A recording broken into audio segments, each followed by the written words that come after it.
Hello friends, आपके अपने channel Sharma officially Altered preparation में मैं आपका स्वागत करती हूँ। और आज हम बात करेंगे मनुस्मृति के बारे में। स्मृतियों के बारे में हम आपसे बात कर चुके हैं। स्मृतियों के बारे में मेरी वीडियो प्रोवाइड करा चुकी हूँ मैं आपको, जो कि आप देख सकते हैं। और आपको बता भी चुकी हूँ उसमें कि कब उत्पन्न हुई थी स्मृतियाँ और कितनी हैं, कौन सी मुख्य स्मृतियाँ हैं, सब कुछ आपको बता चुकी हूँ उस वीडियो में। तो आज हम बात करेंगे मनुस्मृति के बारे में, जो कि एक मानव धर्मशास्त्र है, हिंदू ग्रंथ है। ठीक है, तो प्लीज़ फ्रेंड्स मेरे चैनल को सब्सक्राइब कीजिए, लाइक कीजिए, कमेंट कीजिए और अधिक से अधिक उसको शेयर कीजिए। कोई भी टॉपिक पर अगर आपको वीडियो चाहिए तो आप मुझे कमेंट बॉक्स में बता सकते हैं, जिससे कि मैं आपको वीडियो प्रोवाइड करा सकूं। मेरा टेलीग्राम चैनल भी है, आप उसको ज्वाइन कीजिए, जिसकी लिंक आपको डिस्क्रिप्शन बॉक्स में मिल जाएगी। ठीक है फ्रेंड्स, चलिए आज हम बात करते हैं मनुस्मृति के बारे में। वीडियो को पूरा अवश्य देखना फ्रेंड्स। देखिए, मनुस्मृति जिसे मानव धर्मशास्त्र भी कहा जाता है, मनुस्मृति जो है उसे मानव धर्मशास्त्र भी कहा जाता है। यह हिंदुओं का एक महत्वपूर्ण ग्रंथ कहलाता है। यह हिंदुओं का एक महत्वपूर्ण ग्रंथ कहलाता है। इस ग्रंथ में सामाजिक वर्गों के बारे में उपदेश कहे गए हैं। इस ग्रंथ में सामाजिक वर्गों के बारे में उपदेश कहे गए हैं और मान्यता है कि यह उपदेश ऋषि वृक्ष के रचयिता थे। ऋषि वृक्ष जो थे वो उसके रचयिता थे। इन उपदेशों के ये कहा गया है। तो जो समाज में प्रक्रिया चल रही हैं, जो समाज में ये प्रक्रिया हो रही हैं, तो माना जाता है कि वो मनुस्मृति की ही देन है, जो हिंदू धर्म रीति से जुड़े हुए हैं। ठीक है, वो सारी मनुस्मृति की ही देन है, कहा जाता है। अब आगे चलते हैं। ऋषि रेगुस के रचयिता थे। ऋषि रेगुस को भी इसके रचयिता माना जाता है।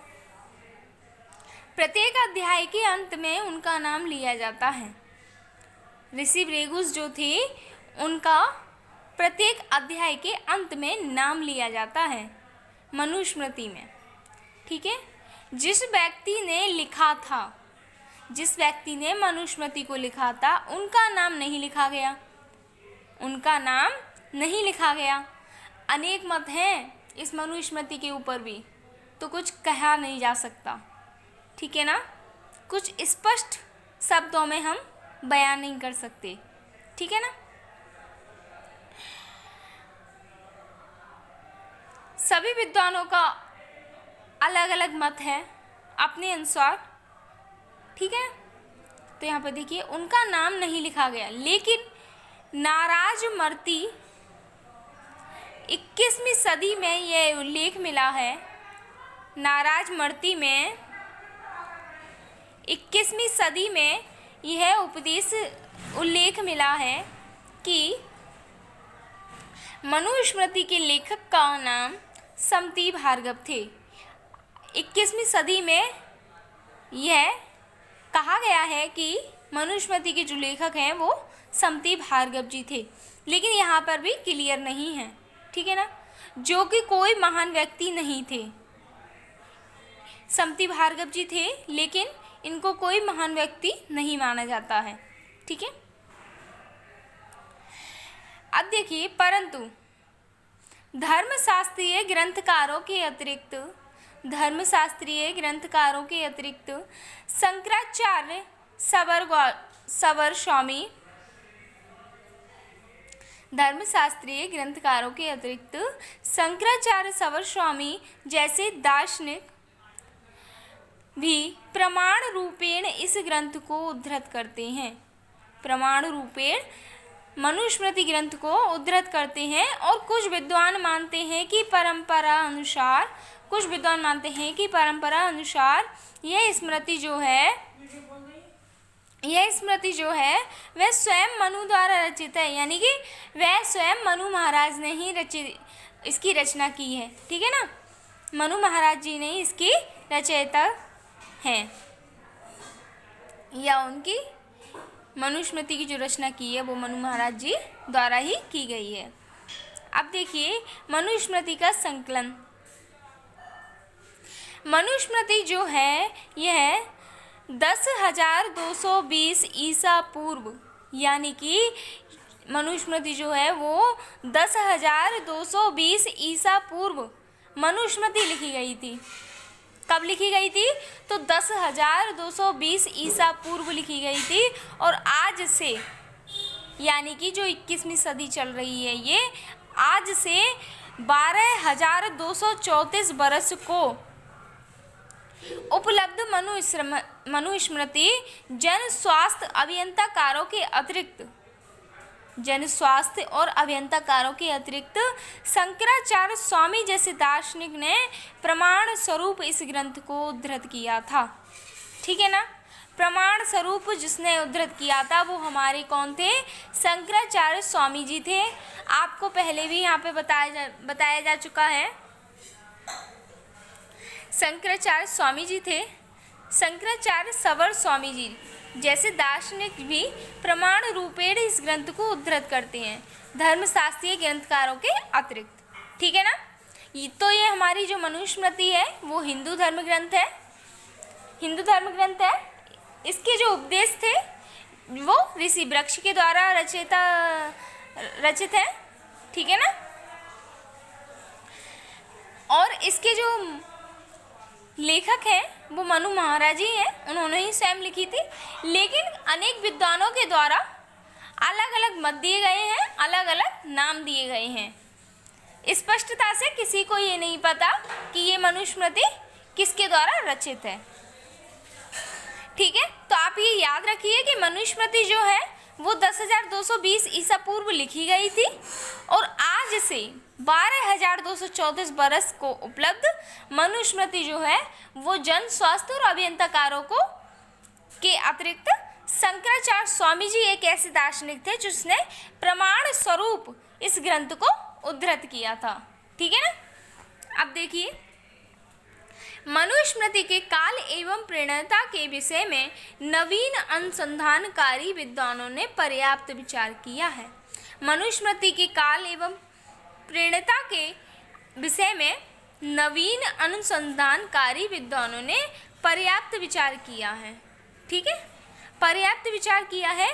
किसी का मत है कि मानव चरण वैदिक शाखा में प्रयुक्त होने के कारण इस स्मृति का नाम मनुस्मृति पड़ा। तो मानव चरण वैदिक शाखा में प्रयुक्त होने के कारण इस स्मृति का नाम मनुस्मृति पड़ा, ये कहा गया है। विद्वानों ने पर्याप्त विचार किया है, तब ये कहा गया है कि जो मनुस्मृति का नाम है वो मानव चरण वैदिक शाखा में प्रयुक्त होने के कारण इस स्मृति का नाम मनुस्मृति पड़ा। तो कोई कहते हैं कि मनुस्मृति से पहले कोई मानव धर्मसूत्र था। किसी का कहना है कि जो मनुस्मृति है इससे पहले भी कोई मानव धर्मसूत्र था जिसका आश्रय लेकर, जिसकी सहायता लेकर या जिसका आश्रय लेकर किसी ने एक मूल मनुस्मृति बनाई थी जो बाद में उपब्रहित होकर वर्तमान रूप में प्रचलित हो गई है। ऐसा कहा गया है। ठीक है ना? ऐसा कहा गया है कि कोई मानव धर्मसूत्र था जिसका आश्रय लेकर, जिसकी सहायता लेकर किसी ने एक मूल मनुस्मृति बनाई थी जो बाद में उपब्रहित होकर वर्तमान रूप में प्रचलित हो गई है, वर्तमान रूप में चल गई है उसकी प्रक्रिया। ठीक है ना? मनुस्मृति के अनेक मत या वाक्य हैं जो निरुक्त, महाभारत आदि प्राचीन ग्रंथों में नहीं मिलते हैं। मनुस्मृति जो है तो जब संसार बना था तो वो ब्रह्मा के पुत्र हैं मनु, इनकी पत्नी है शत्रुपा। ठीक है? मनु की पत्नी है शत्रुपा। हम उन्हीं के पुत्र पुत्रियां हैं। ठीक है ना? तो जो मनु महाराज जी थे उनसे ही ये संसार उत्पन्न हुआ है। ठीक है ना? सृष्टि रचने वाले तो आप सभी को पता है कि ब्रह्मा जी थे, लेकिन ब्रह्मा जी के जो पुत्र थे मनु, उन्हीं की देन है हम सारे पुत्र पुत्रियां। ठीक है ना? तो यहाँ पर देखिए, मनुस्मृति के अनेक मत या वाक्य हैं जो निरुक्त, महाभारत आदि प्राचीन ग्रंथों में नहीं मिलते हैं। ठीक है ना? अनेक मत या वाक्य हैं जो निरुक्त और महाभारत जैसे प्राचीन ग्रंथों में नहीं मिलते हैं। उनके लिए विचार करने पर भी कई उत्तर प्रतिभाषित होते हैं। अगर हम इन मतों पर विचार भी करते हैं तो कई उत्तर हमारे सामने स्पष्ट होते हैं, कई उत्तर हमारे सामने समक्ष आ जाते हैं। ठीक है ना। तो स्पष्टता से मनुस्मृति के लेखक का कोई पता नहीं है। अगर आपसे पूछा भी जाए तो मनु महाराज ही लगा के आए। और आपके लिए अगली वीडियो में मैं मनुस्मृति से संबंधित कुछ महत्वपूर्ण प्रश्न हैं आपके लिए प्रोवाइड कराऊंगी वीडियो। ठीक है ना फ्रेंड्स। मेरे चैनल को सब्सक्राइब कीजिए, लाइक कीजिए, कमेंट कीजिए और शेयर कीजिए। ठीक है। मेरा टेलीग्राम चैनल भी आप उसको ज्वाइन कीजिए, उसकी लिंक आपको डिस्क्रिप्शन बॉक्स में मिल जाएगी। ठीक है ना फ्रेंड्स।